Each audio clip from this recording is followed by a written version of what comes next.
İnsanlık adına, kardeşlik adına, barış adına umutlu olduğumuz olumlu bir süreci yaşıyoruz. Buna bizler TBMM'de de şahit oluyoruz. Bu meclisin görevi bu umudu büyütmektir ve bu umuda bir ivme kazandırmaktır. Lakin şu an İstanbul'da hastanede bulunan Meclis Başkan Vekilimiz Sırrı Süreyya Önder yaşam mücadelesi veriyor. Ciddi bir sağlık sorunu yaşıyor. Barış deyince, çözüm deyince, barışın dili deyince Sayın Sırrı Süreyya Önder aklımıza geliyor. Tüm farklılıkları bir araya getiren, tüm farklı inançları, farklı siyasi partileri bir araya getiren bir yaklaşım ve tarzı vardır. Bu ülkenin bu tarza, bu dile, bu yaklaşıma ihtiyacı vardır. Bir hafta oradaydık. Farklı siyasi düşünceler, farklı siyasi partiler, toplumun tüm kesiminden insanlar hastaneye gelip Sırrı Süreyya Önder'e dualarını ediyorlardı. Ailesine ve partimize geçmiş olsun dileklerini iletiyorlardı. Değerli halkımız, bu ülke çok sorun yaşadı, çok problem yaşadı. Bakınız ülkenin 100 yıllık siyasi tarihine bakınca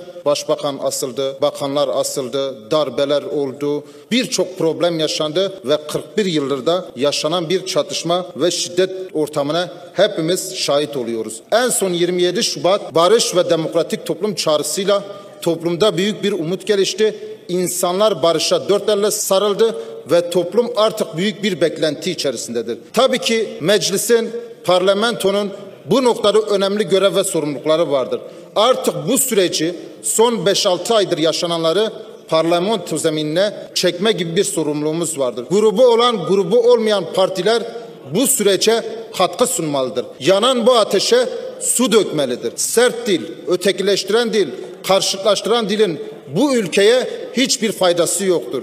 Bunlar defalarca bu parlamentoda yapıldı. Defalarca bu parlamentoda adeta milletvekilleri birbirine girdi. Biz buradan söylüyoruz. Bu ülkenin barışa, çözüme, diyaloğa, demokrasiye ihtiyacı vardır. En son gittik, bu son birkaç gündür çok farklı bir dil kullanılıyor. En son gittiğimizde Sayın Öcalan'ın umutlu olduğunu ve bu süreç noktasında kararlı olduğunu, bu süreci sonuca götüreceğini, çözüme götüreceğini ayrıntılı bir şekilde anlattı. Biz buradan anlatmak istiyoruz. Derdimizi, problemimizi, siyasi görüşlerimizi, fikirlerimizi Türkiye kamuoyuna anlatmak istiyoruz. Türkiye halkına anlatmak istiyoruz. Ama medya artık bu kapıları açmalıdır.